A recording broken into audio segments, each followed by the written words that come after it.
भारतवर्ष में सामंतशाही और कुलीन वर्ग ये कभी नहीं चाहता है कि पिछड़ी जातियों को उनकी संख्या के आधार पर आरक्षण मिले। इस प्राय देखा गया है कि न्यायालयों में भी जब आरक्षण का मामला जाता है तो आंकड़ों की बात की जाती है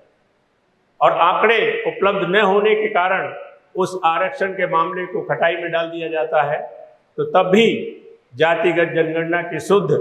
भारत सरकार ने अभी तक नहीं ली है।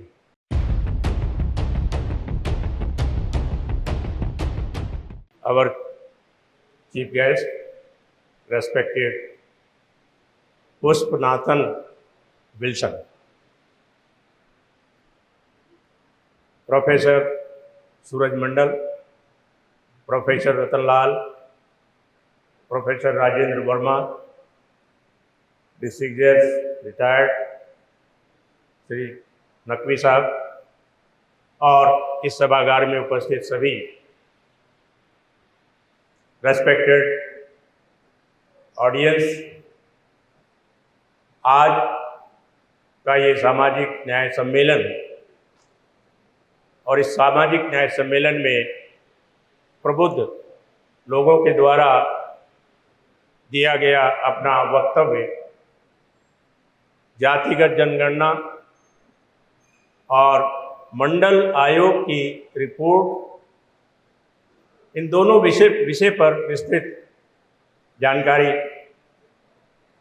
इस सभागार में दी गई। मैं इतना ही कहना चाहूँगा कि हमारा देश जिस प्रकार से प्राचीन काल से पिछड़ी जातियों जिनमें ओबीसी, एससी,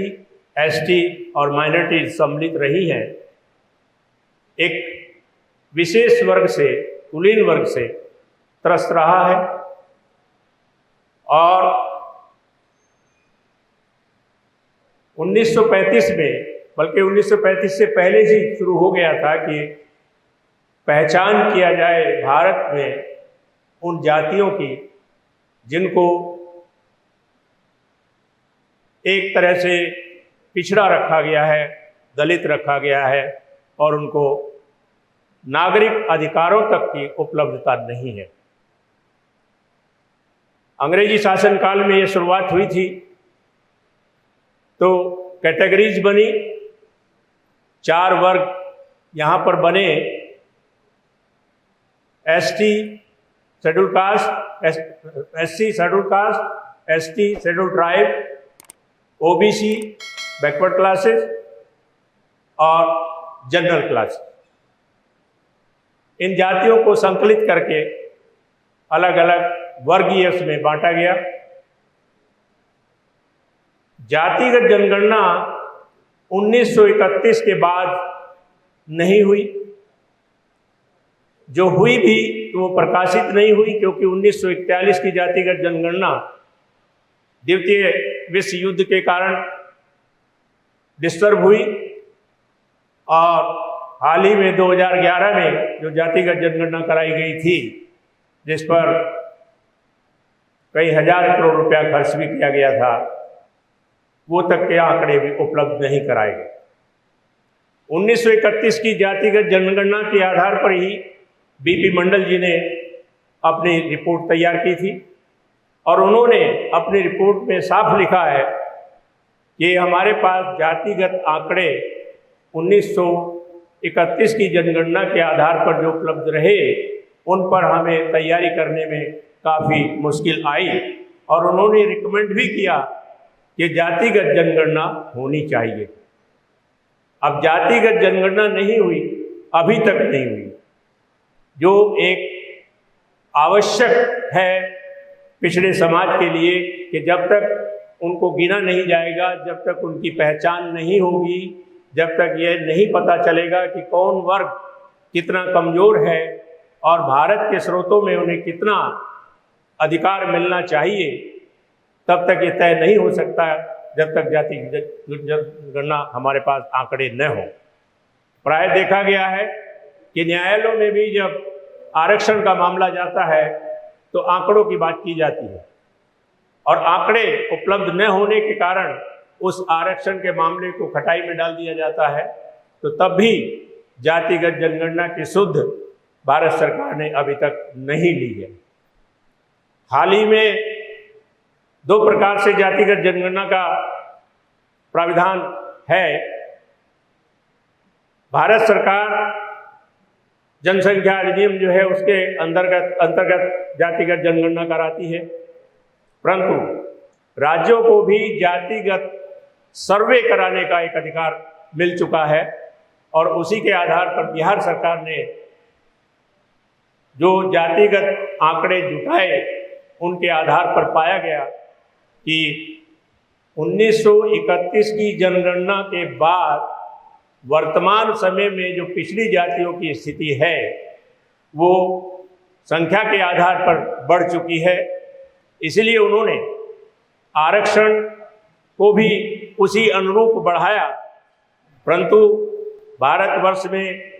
सामंतशाही और कुलीन वर्ग ये कभी नहीं चाहता है कि पिछड़ी जातियों को उनकी संख्या के आधार पर आरक्षण मिले। इसलिए हाई कोर्ट से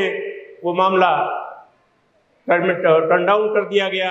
जिसकी अपील अब सुप्रीम कोर्ट में पेंडिंग है। अब उसमें क्या होता है ये बात की बात है, लेकिन सोचने वाली बात ये है कि अभी भी वो मानसिकता हमारे यहाँ नहीं गई है कि पिछड़ी जातियों को उनका अधिकार दिया जाए। इसलिए हम सबको ये प्रयास करना होगा कि जातिगत जनगणना हर हालत में की जाए। इसके लिए जितना भी संघर्ष करना पड़े वो किया जाएगा, लोगों को जोड़ा जाएगा और गांव-गांव में जाकर जातिगत जनगणना के महत्व को समझाना होगा। जब तक उनको नहीं समझाया जाएगा तब तक वो अपने वोट की पावर को नहीं समझेंगे। गांव में बस्ती है पावर इस देश की, जो 5 वर्ष में अपने वोट का अधिकार का इस्तेमाल करके एक सत्ताधारी दल को सत्ता सौंपते हैं। इसलिए ये जब तक देहातों में हम वोटर्स को इस बात के लिए कन्विंस नहीं करेंगे